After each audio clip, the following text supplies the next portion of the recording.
Okay guys, this video is just my car's dashboard video, just to give you an idea about the roads and conditions of Sydney from road level.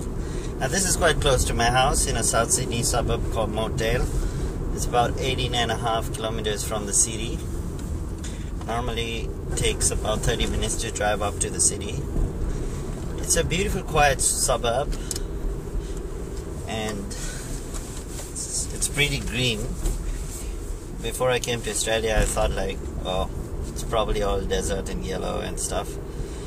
Actually, it's quite green.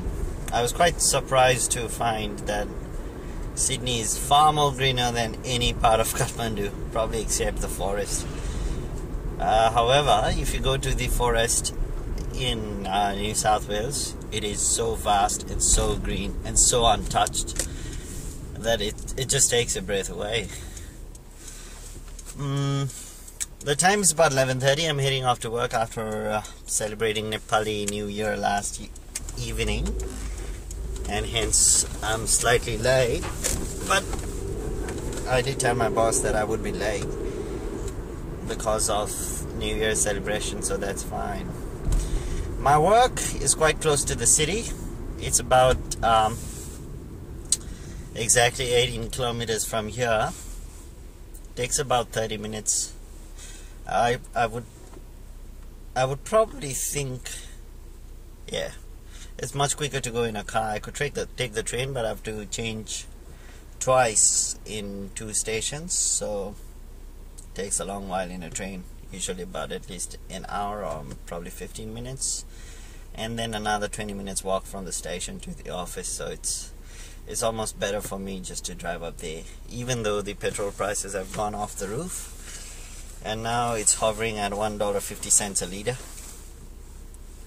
and my car drinks quite a lot of fuel. But fortunately the roads here is big and open, and especially right now because it's not in office time and the morning peak hour is finished, so I can probably drive a lot quicker and a lot more economically. Usually my car gives me about 8 kilometers a litre in city driving, maybe 10.5 a litre in highway driving.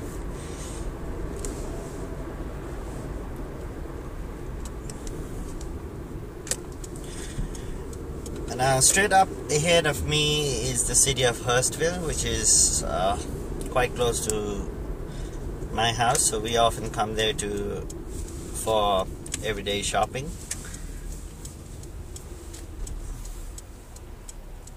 Now this road is King George's Road, and it's quite an important road because it takes people from the south to the west. And if you want to go east to the city, you can take the motorway, which I'm going to do right now, a few kilometers down this way. So there's driving conditions here. They are pretty good in off-peak hours. In peak hours it can be pretty bad. There's plenty of bad drivers around, rash drivers, just careless, especially in peak hours when everyone's in a hurry to get home. People just drive like lunatic. It's pretty scary sometimes. The speed kilometers here, the speed limit is 70 kilometers an hour on this road. In most roads in Australia, the general speed limit for suburban roads, which is smaller roads in suburban communities or around suburban communities, is limited to 50 kilometers an hour. A wider main road, multi-line, is probably 60, and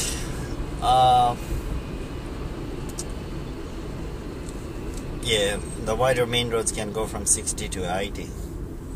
Motorways, they max out at 110, usually from 90 where traffic is heavy, to 110 in remote areas. But people do drive up at least 10 or 20 kilometers higher than the speed limit. From up here, the speed limit is about 60 kilometers an hour, and we have school zones all over the place. Now, school zones during school hours, which is 8:30 a.m. to 9 a.m. and 2:30 to 4 p.m.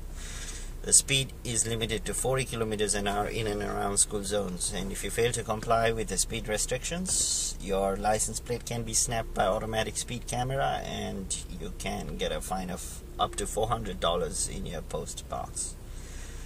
Yeah, so the fines are pretty strict, but people generally speed all the way until they see speed camera and then suddenly slow down. So that's how it works here. There's plenty of speed cameras in Sydney. I think there's close to about 400 speed cameras in Sydney roads, all over Sydney. Now, Sydney is quite a huge city. The distance I'm traveling to from home to work is quite close by Sydney standards. The area of Sydney from my house to the other end is like 60 kilometers. So it's pretty huge, pretty massive. Now, this place is called Beverly Hills. It's nothing like the LA Beverly Hills, but it's a small Beverly Hills street here. And this place is quite good for restaurants, and you do have a lot of eateries in and around this place. As you can see, there's speed cameras on my left, on the poles there. And not only speed cameras, you have red light cameras near traffic lights, which snap your number plates if you run a red light, and you can cup up a fine up to anywhere from $200 to $2,000. And now these markings on the road, they indicate school zones during school hours. Speed restrictions, as I said before, applies, which is 40 kilometers an hour. And outside the zones, the road has normal speed limit, which in this condition is 60, and from up ahead it's 70.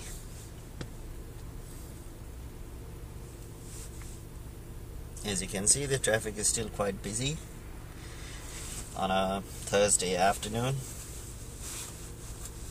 There's plenty of people driving around.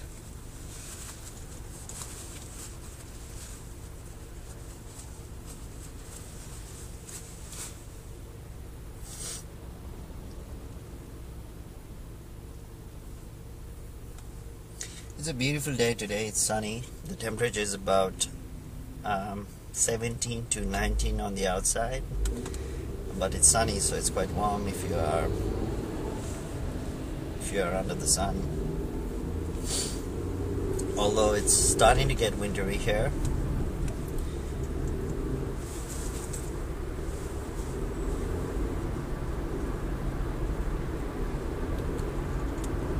So I'm going to take the motorway from here. This is the M5 East motorway. If I drive up straight, I will reach the city. If I drive up straight on the right, which I'm going to go right, because my work's quite close to the city. Now, if I drive up to the right, I reach to the city, and if I drive to the left, I reach Canberra, which is of course the capital of Australia, as you might know.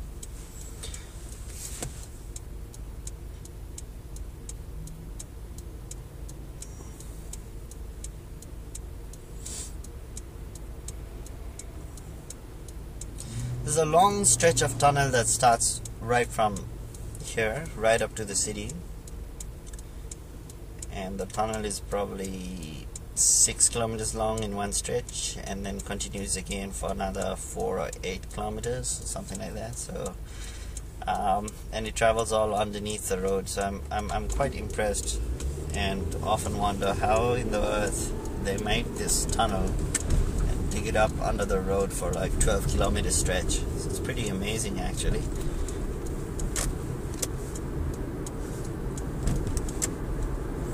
Now this is the start of motorway, where we enter and merge with the traffic on the right. Now the merging part starts right here.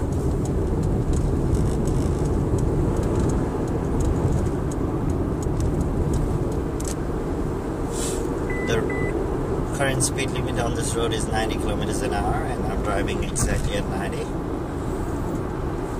And this is, I hope the road's as free as this, because normally in peak hours this road becomes so clogged up that you, even though it's a motorway, you can hardly drive faster than maybe 40 kilometers an hour, and sometimes even slower, and it's frustrating, totally frustrating sometimes.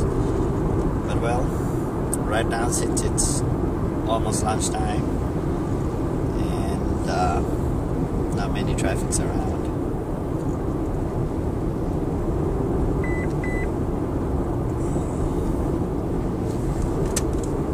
As I mentioned before, if you go exactly the opposite way that I'm driving, you will reach Canberra, which is the capital of Australia. It's about 3 hours drive from here.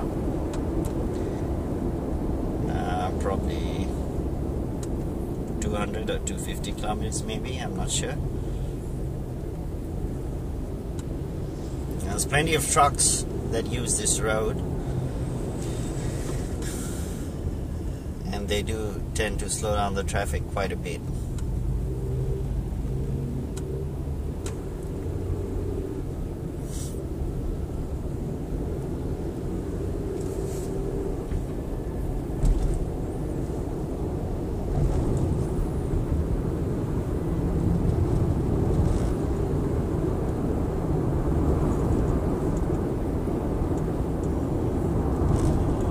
This is an exit on my right, which takes you to Bexley, another Sydney suburb. Now these trucks, for example the one I just passed on my left, are massive, huge lorries, and sometimes they have up to 40 to 44 wheels. And pretty intimidating actually to drive next to it.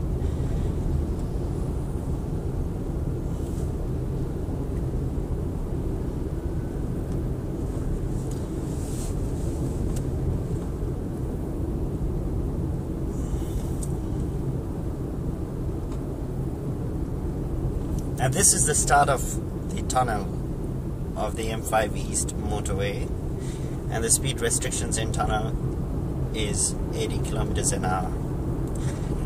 And this tunnel actually stretches for maybe 6 or 8 kilometers its stretch, and then opens up in Southern Cross Drive, which is quite near the Kingsford Smith International Airport of Sydney, and then it continues again in tunnel from a little bit ahead of Kingsford Airport right up to the city. This is pretty amazing. There's plenty of tunnels in Sydney, especially underneath the city. There's the Eastern Distributor, and there's the Western Distributor, and there's all sorts of motorways converge into the tunnels inside Sydney. And there's the Harbour Bridge Tunnel, which is of course pretty good if you want to avoid the Harbour Bridge traffic at peak hours. Even these tunnels, they get pretty clogged up, really clogged up, especially during office hours or peak hours. And it's a real pain to travel on it. I'm not going to travel all the way up to the city along this tunnel. I'm going to take exit on a Princess Highway Road, which is a pretty old and established road of Sydney, and it'll take me right up to my work. The Princess Highway is an important stretch of road that is existing, that is actually all over Australia. So if you want to travel to, for example, Adelaide up Melbourne, so you can just follow Princess Highway down south and keep going south along Hume Highway, and the Hume Highway turns again into Princess Highway, and so on and so forth. So it's a pretty long stretch of road. Now the Princess Highway that I'm going to take is quite an old road, and there's old business and houses along both sides of the street.